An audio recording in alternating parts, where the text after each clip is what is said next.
another episode of the Jagged Edge. It's number 82 for us. This is Ian here along with Chris. 82 going on 5. Feels like we just started yesterday. I know, man. We should actually start thinking. We're gonna hit 100 before you know it. If there's anything special, we should think about doing. Yeah, that'll happen. I think in the first quarter of next year. Yeah. Yeah, we should set up something. I'll call and get the stripper. Okay, I got the wine, the booze. I don't know if you have a preference.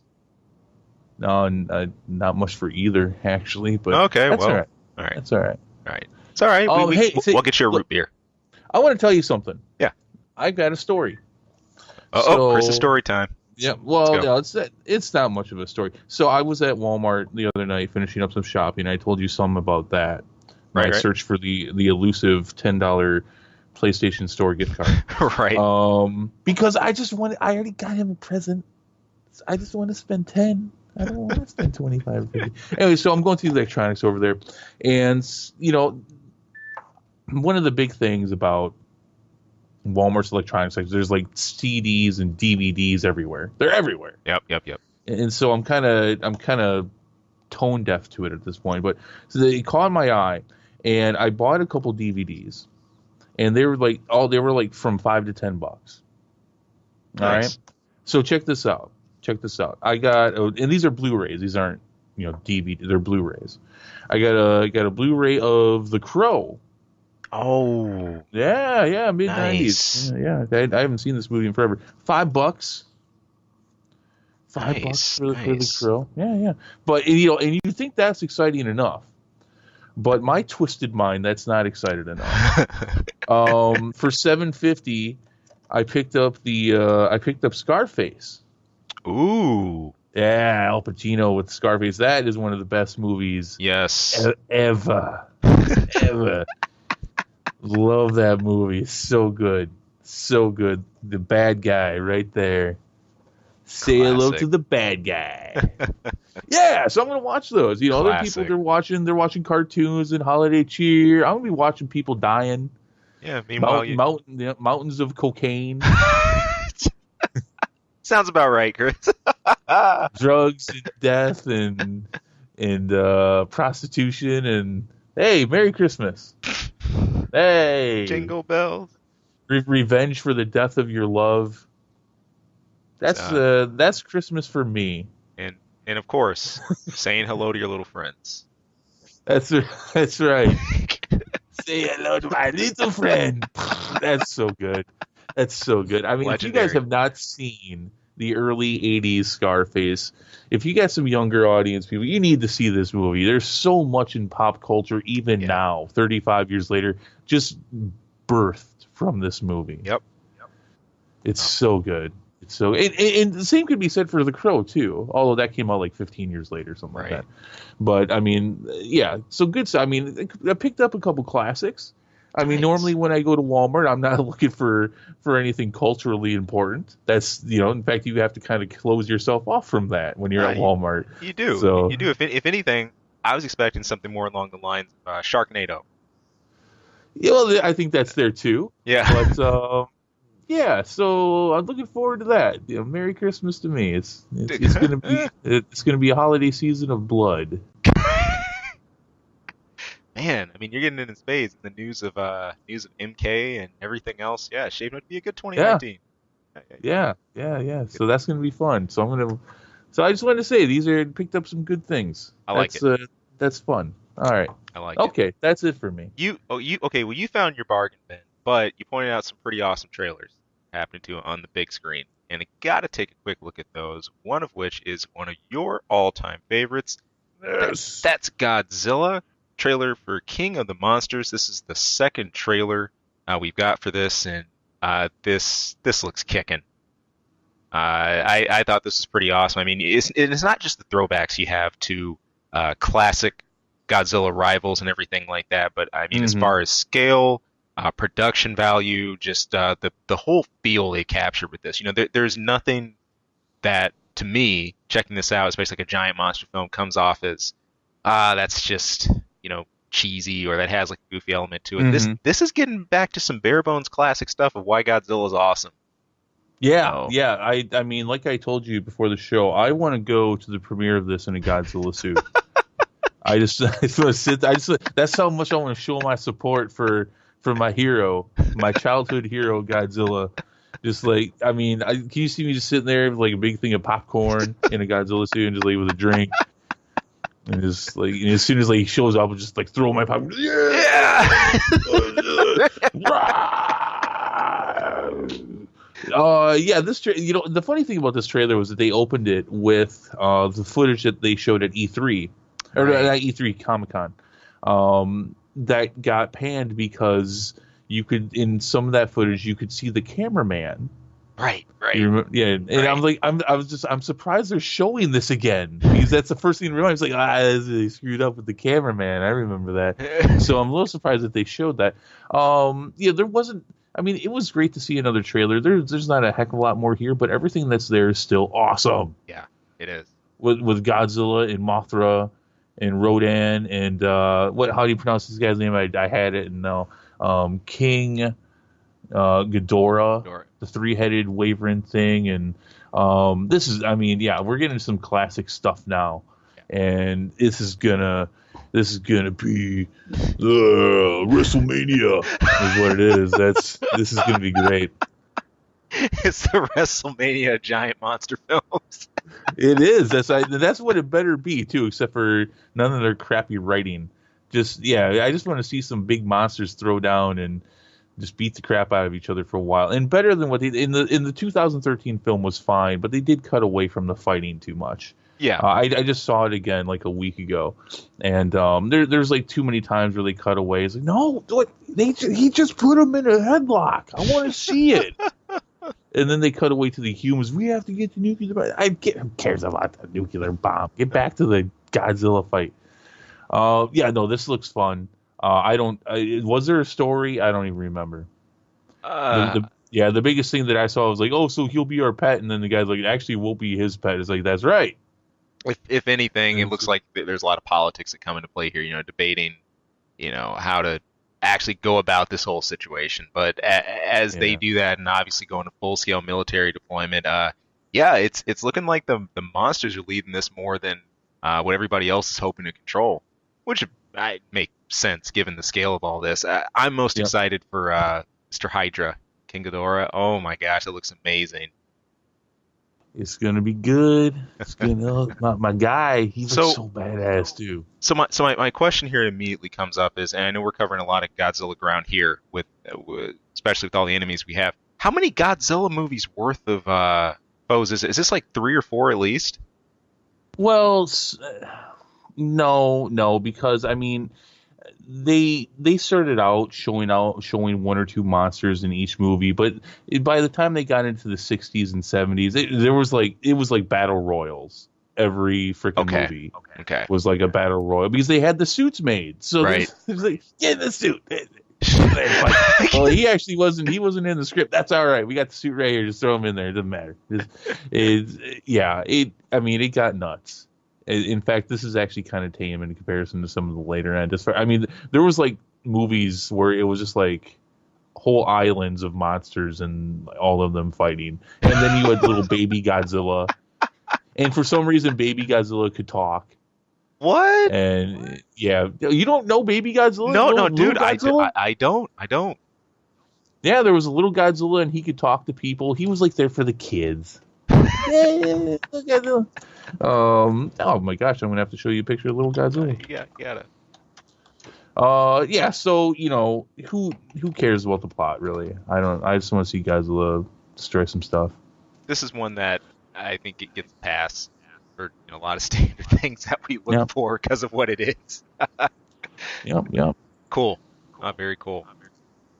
Next on the list, we had the final trailer for Glass. Again, it doesn't look like we're covering terribly too much new ground with this one, but for a lot of things we've already seen, this is looking solid, really well produced, and if anything, more about what Mr. Glass himself is sort of, weaponizing Beast. Really, I'm really wondering, is he gonna try to use most of this film as his last shot to get back at our unbreakable hero? not. So we'll see. We'll see. But there's a lot more of a team up element here than I remember I felt in the early trailers. In the earliest trailers, I thought this was going to be more about at least three separate stories converging. But I don't think I'm right on that. No. Yeah, I think this is there. No, I think we're gonna get some new stuff for the most part. I think any of their individual stories is going to be more of a side story if it's even touched at all. Right. This is about what Glass has done and in the situation they're in and how they react to that. Yeah, this is just kind of this trailer only served the purpose of, hey, don't forget this is coming out in a few weeks. Right. That's pretty much the purpose of this trailer, but it's still good. Interesting to considering the dynamics that we normally see superhero movies in now, it's good to see a very different version, in a non-mainstream one at that. Everything's. I mean, I love me my Batman and Superman and Iron Man and Spider-Man, but it's good to see it done in a different way. Yeah, and considering an era where you have literally cinematic universes of superheroes, and then you have here's your one that's been successful over time, just kind of like its lone breakaway thing. That's needed in all this, just so you don't get oversaturated. Yeah. Sweet. And last but not least, rounding out our list is the brand new trailer for Captive State. Man, this is hitting a lot of right buttons for me. It's looking great, and we were commenting before we started up about John Goodman being in this once again, showing his acting range. But this looks like a killer story, man. I mean, it's post-apocalyptic sci-fi in a pretty awesome way, and it looks like a good suspense thrills here. You get that post-apocalyptic feeling too, huh? Yeah. It's interesting because I was getting that vibe as well, and I think that's intentional from them because it is kind of post-apocalyptic, but at the same time, the world is supposed to be in a place of serenity now. Right. But I am completely getting a post-apocalyptic vibe off of this as well. Yeah. And I love it. I think there's ways to show dystopia without everything being physically looking in ruins. If anything, that very idea of paradise itself being a hell, that's cool. Yeah. So this comes out at the end of March, so we got a few months to wait on this one. It's looking really good. There's some really good elements here. I hope these trailers are a good representation of this film. Same. Like you said, I mean, there's a lot that can change or potentially change. This is one of those cases where I hope it doesn't. Sweet. On to our news about what we usually talk about. That is the MCU, our superhero universes. This is actually in regard to Sony Marvel. Now, the deal between them has actually been extended. This was confirmed during a recent interview with Vanity Fair. Sony Pictures head Amy Pascal. And now she was expressing how much she hopes to deal with Sony and Marvel Studios for Spider-Man when it actually, the deal's up to expire soon. And this was a quote from her. She said, "I think about crying." When we're talking about the prospect of things continuing, "I can only hope for a future where things work out. I've known Kevin at Marvel Studios, Kevin Feige, producer, since he was Avi Arad's very, very quiet assistant, who for many years sat in that room listening to us being so much smarter than any of us without any of us realizing. I will say that working with Marvel has been one of the highlights of my professional career." That is a lot of butt kissing. It is. My God. All in one long sentence, man. Yeah, so it was a little fuzzy on whether or not this deal between Marvel and Sony had actually been extended. It's got a couple more years. It was my understanding that it was done with Far From Home, right? Which comes out in roughly half a year this coming summer. Right. But I'm hearing maybe it's going to be longer. But like we were talking about before the show, Sony worries me because they're idiots. Yeah. And they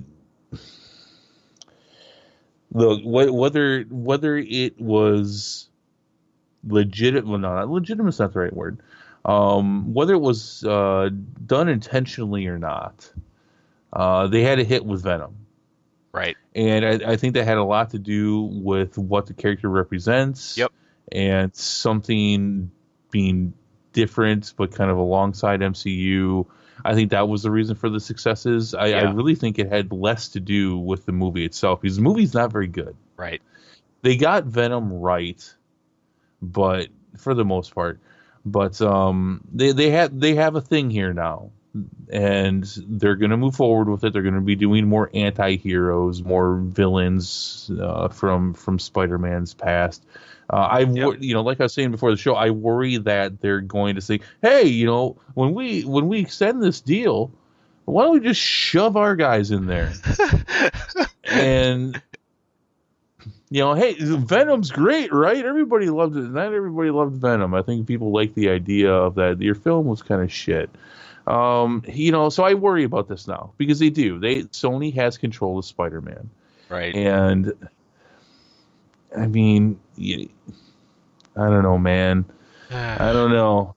I'm kind of worried when they're like, "Hey, this deal is great. Everybody's happy. We're happy." This is, just the association alone, I think, is bringing them in more money than they would normally get. I agree.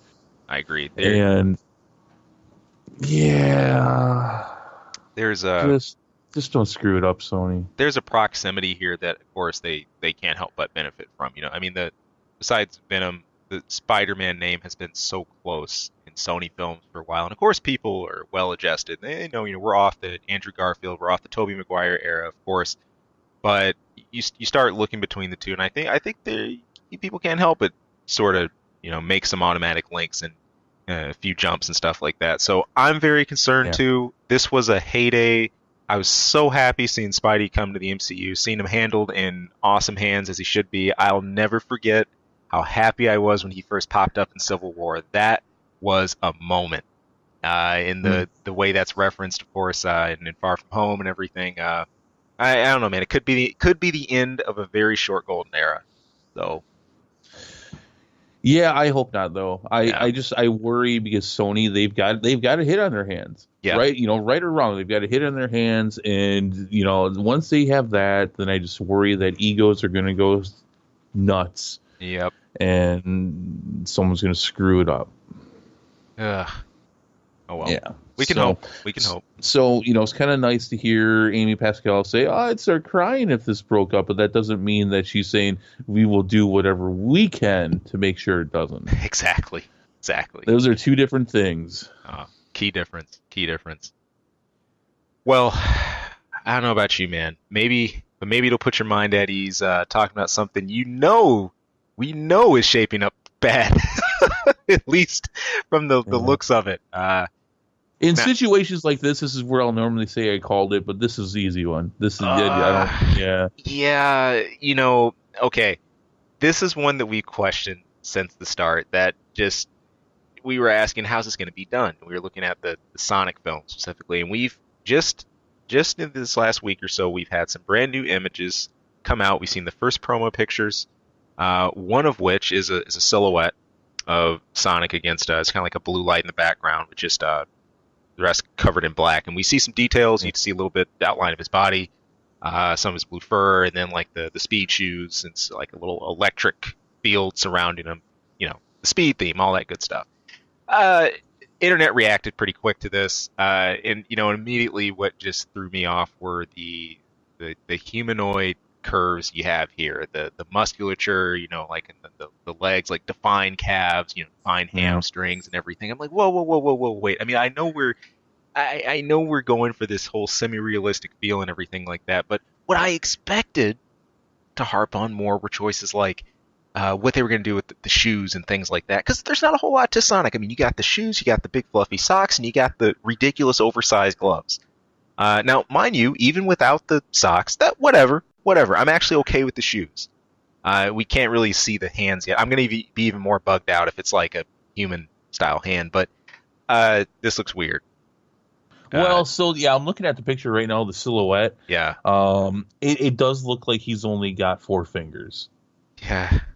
So, no, that's a good thing. That's a good thing. The thumb and the 3 fingers, that's the way it should be. Yep. Although I'll freak out if they don't do Knuckles with horrible Oh, of hands. course, I dude, mean, dude. yeah. He's got to have those like you said those hand problems. Right. You need to see a doctor about that. They need to continue with that. But I mean the proportions of the length of the arms and the body and the legs to the head, this is morphed incorrectly.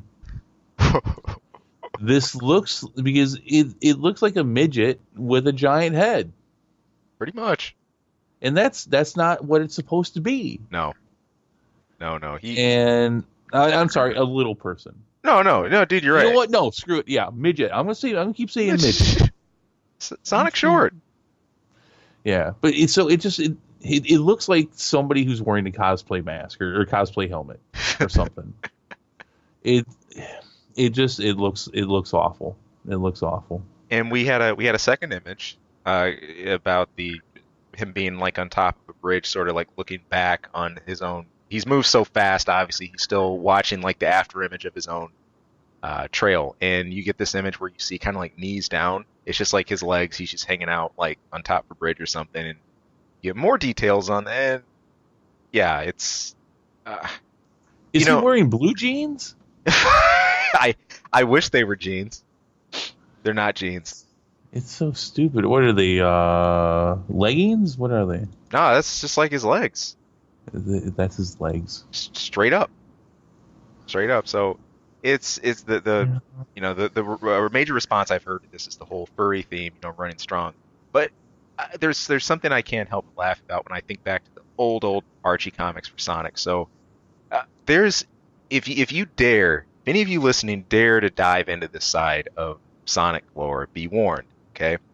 But when you start really digging into the origins and you look at the like Planet Mobius and how all that came about, like in the comics, there's some pretty crazy dark stuff apparently happened. Apparently, there was some sort of like alien invasion. There was like a massive nuclear war, and all life on Earth sort of basically ceased to be, and this new primordial ooze being created, and the collective genes of like humanity and the intelligence stored up ended up passing to mutated animals and stuff like that, which later became Sonic, his friends, everybody else. So good God. Yeah, it's kind of, and I think back to all that stuff, and I'm like, for some reason now I'm starting to get reminded of this, that whole idea, like the humanoid blending and stuff.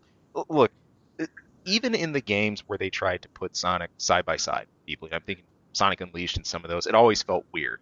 In fact, the most lively Sonic games for me were the earliest ones, days of Sega, where as far as you knew, there weren't many other people. It was just like Sonic and his animal pals, and then there's just this crazy scientist trying to ruin everything. I mean, by extension of logic, you should have known. I mean, well, if Eggman's there should be more people, technically. He can't be the only human around. But unless he's a robot. Right, see, exactly. He, as far as you know. See, now, in my opinion, when I was in third grade, dude, there was evidence for that. When he outran Sonic in Sonic 2, I will never forget that. And I was just like, no, that's it. Like, he's a straight up robot, cyborg or something. Like, there's no way. So, yeah, it was that was in the very last stage. It was the boss before the last. You beat Mecha Sonic, and then you chase after Eggman, and he outruns you straight out, and then he jumps in his mecha. I'm like, are you serious? Oh well. No, I don't think they were serious. No.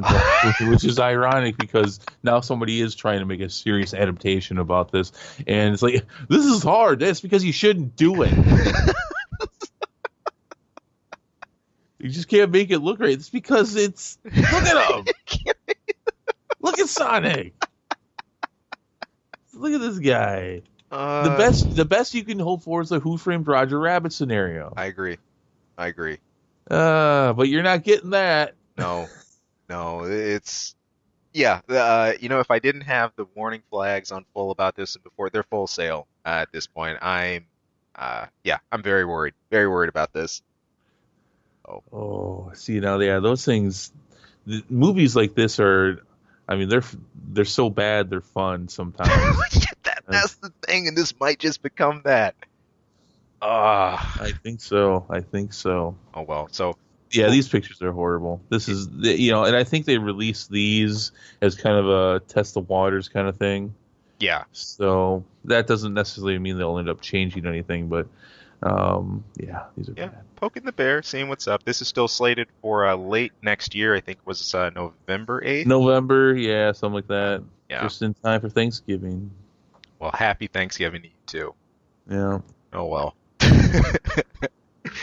Eh, this will go down as one of those they try. You know what? I almost wonder if we'll be able to compare this to when everything's out to that Super Mario Brothers movie. Well, that's not gonna. Yeah, that's not gonna be out for years, but that's full animation. True, true, true, true, Yeah, so that's very different. true, true, true. Can't quite make that jump. So, all right. Well, moving right along lane here into gaming. I want to take a quick look at some stuff that's still happening with a couple of the larger groups we've been talking about. We've had a lot about Blizzard and Bethesda lately, and there's still no shortage of that here. It turns out that there's a couple recent pieces about Blizzard actually shifting attention away from Heroes of the Storm. Now, those of you who have followed that in the whole Blizzard suite of games, first of all, if you're really into it, sorry, if you really liked Heroes of the Storm, that's your thing. And uh, Like, did you say like if you really like this, I'm sorry. yeah, yeah, I did. All right.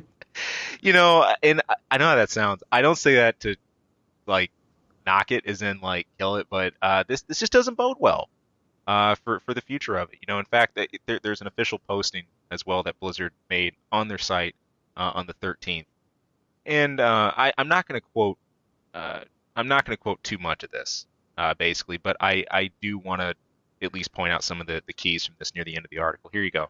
Again, this is from Blizzard's page on the Heroes of the Storm news. We've also evaluated our plans around Heroes esports after looking at all of our priorities and options in the light of the change with the game. The Heroes Global Championship and Heroes of the Dorm will not return in 2019. This was another very difficult decision for us to make. The love that the community has for these programs is deeply felt by everyone who works on them, but we ultimately feel that this is the right decision versus moving forward in a way that would not meet the standards players and fans have come to expect. Now, jumping back to this, you might wonder, okay, what's that related to? This sounds like this is the second piece of news. It is. This is the overarching piece of that, and this is one more quote I want to highlight. Over the past several years, the work of evaluating our development processes and making hard decisions has led to new games and other products we're proud of. We now have more live games and unannounced projects than at any point in our history. We're also at a point where we need to make some of our talented developers and bring their skills to other projects. As a result, we made the difficult decision to shift some developers from Heroes of the Storm to other teams, and we're excited to see the passion, knowledge, and experience that they'll bring to those projects. This is not our first time we've had to make tough choices like this. Games like D2, World of Warcraft, StarCraft 2, Overwatch, and more would not exist had we not made similar decisions in the past. So now this follows piggybacks in a time where Diablo franchise is facing obviously some questionable stuff happening. Everyone's still looking on the fences for D4. We had the really, really roughly received Diablo Immortal from BlizzCon, and the fallout and decisions that happened from that. Also, with some of the executives leaving, Mike Morhaime stepping out, the end of the profit share program at Blizzard and everything. So there's a lot of gears and there's a lot of things shifting around and moving here. It's just Heroes of the Storm, I know, was never in the necessary prime, for example, kind of like Overwatch in the other. So I'm just worried that even less attention on that could, really, really bunk up what they already have going good for that. Not just with the E-League stuff, but with the development process for the game itself. All right. So why do you think they're doing it? If anything, they've had a big shakeup recently in more departments than one. I think in any gaming studio or gaming company, you're going to have a sort of that reallocation of resources. You got to move people around. You're moving people to different departments. You're moving them to other projects. One thing that obviously comes to mind for me is, there's something big in the works. Look, I still don't doubt that there's something else happening with Diablo, for example, or D4 or some other big projects in the pike. I think they're taking some focus to work on some of the giants that they have in the back burner to really try and push those and, get them to something quality. So you think it has more to do with Diablo than, or let me rephrase it because it may not even be Diablo, but you think it might have more to do with reallocating talent, or do you think it has more to do with Heroes of the Storm not doing as well as it once was? More to do with the shift. I mean, the thing about Blizz is, especially the Heroes of the Storm. Now, I haven't actually played it myself, so there's only so far I can speak on that. But from what I'd seen, I mean, Heroes of the Storm had just kind of been at an even kill. I didn't necessarily ever see it as a drain on Blizzard. I could be wrong in that. Maybe it's just the numbers have been dropping. Maybe people have just been playing it less and things like that. But after all the shifting around, I sort of expected other departments to change. So yeah, I wonder. I really do wonder. I mean, Heroes of the Storm. I don't know what kind of monetization they've been able to get off of that. So, right. With all the drama that's happened, I guess I would tend to lean towards putting more of a focus on their AAA titles instead of using resources on something that's just kind of there. Yeah. There was I honestly think the dropping of the circuits, like, the championships and things like that, are going to hit harder because ultimately there's a sort of brand recognition that comes along with those. Part of the esports part of these were, to me at least, some of the draws. Some of the only times, I'm telling you, that I would personally hear about Heroes of the Storm, or it would just pop up in my feed, would be due to these events. I tune into them. I check out to see what the scene's like and what are events like for it. But the loss of that, I think, spells some bad stuff for the future. Right. So it sucks if you're invested in it. I mean, this isn't the death knell necessarily. Like, it isn't dead, but oh well. No. What are you gonna do? Means that you're just gonna probably be riding along in a lot of current and subpar content. Yeah. So yeah, if hey, look, if there's anybody listening that actually plays Heroes of the Storm, if you actually are active in that, I would love to hear from you more about it, or some thoughts. I mean, the sentiment that, just looking around and after just checking different news feeds and responses from this, it's all been kind of, let's sigh, welp, big shrugs and people pretty down about it. But would be curious about your thoughts if you follow this a little closer. Please, love to hear from you. Post up a comment or so about that. So this next article I got here is actual piece of news, comes from Bethesda, and this is best way I can sum it up is giving in to the ad machine itself. Now, on Steam right now, I promise this is related. Steam right now, Street Fighter V is having a free weekend, and I wasn't actually aware of how many ads Capcom had put in that until I picked it up. I mean, I picked up SF5 a little bit, at launch. I actively play some other fighting games, but not that one. But the ads are everywhere. You can't even fully start a match without being bombarded with ads. It's crazy. So how does that work? Like, what do they, like, if you're on your PS4, how does that work? Well, so for SF5, I mean, I don't have the version of PS4. I'm assuming these are the same. So basically, you start up a match, right? And you go in, it's like character versus character, and then there's a huge screen that says sponsored by, and you get a bunch of ads of like DLC packs and character costume packs, and there's just this wall of content, and then okay, now you can play your match. So so it's not even during the loading screen or anything? That's basically the loading screen. Like, you select your characters, you start up, you get your stage, you're loading up, and as things like flash to transition into the match itself, sponsored by, then yeah, all the stuff. Okay, I see. But what if you've already paid for the game? I don't know.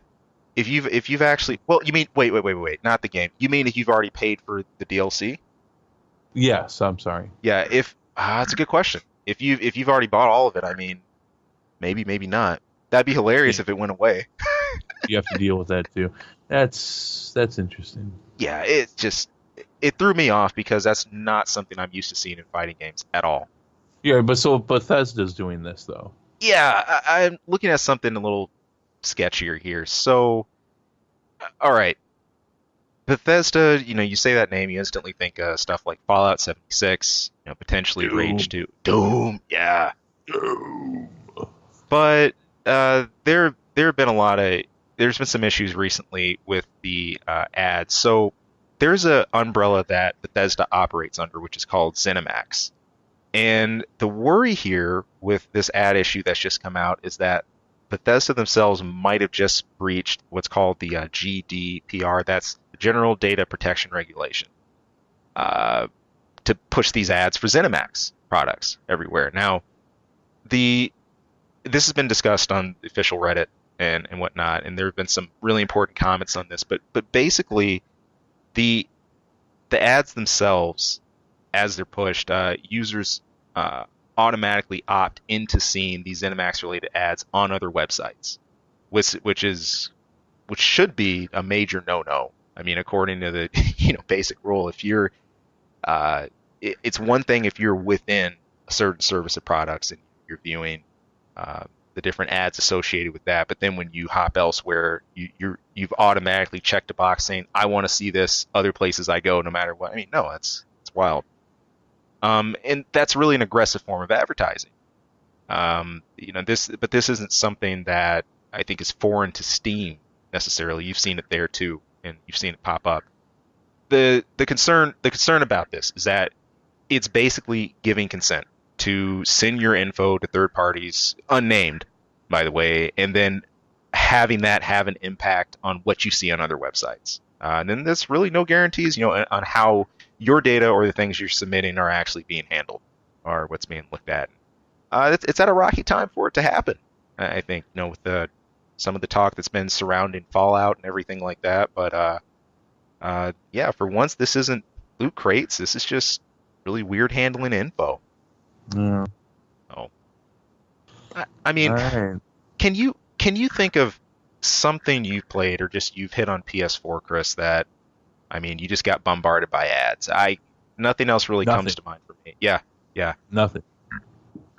I would hope that that's not the territory we're starting to head towards, in general, or if that's something that becomes more systemic of like just Steam or just certain, umbrellas or like, Bethesda ZeniMax. I don't know.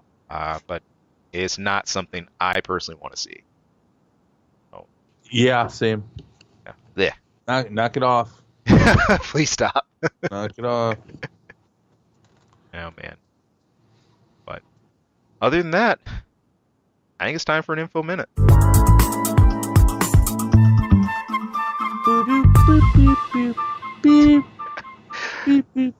That's the theme song, isn't it? I think it sounds close enough. I like it. No, it's not. It's I want to not know. at I'll all. record your version. We'll use it next time. Okay. So, All right. Chris, my question to you, because I usually have a question for you at the start of these, and love it. Yeah. Has a rat ever eaten cash? No. No. In fact, I've never seen a live rat except for domestic ones, except for pet ones. Huh. So no rat has ever touched my money. Oh man.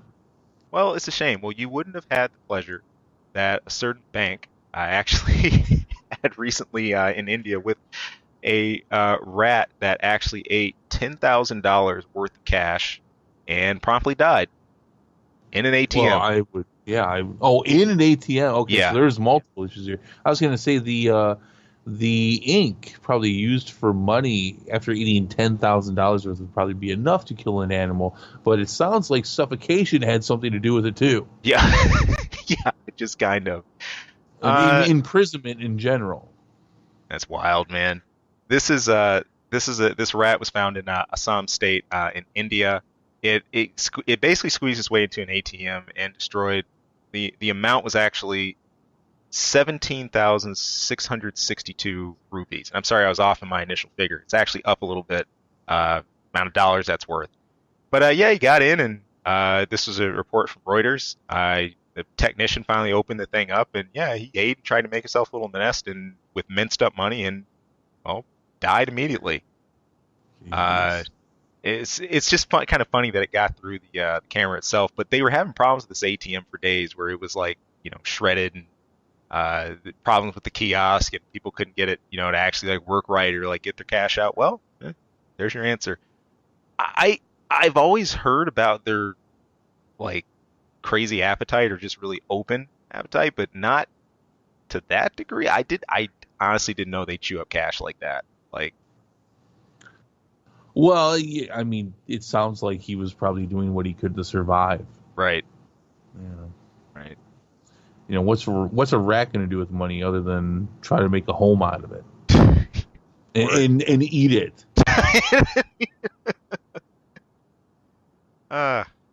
If anything, this comes at a time where the Regional State Bank itself might be out about 1.2 million. Still, I guess any other cash loss just adds on top of that. But dadgum, man.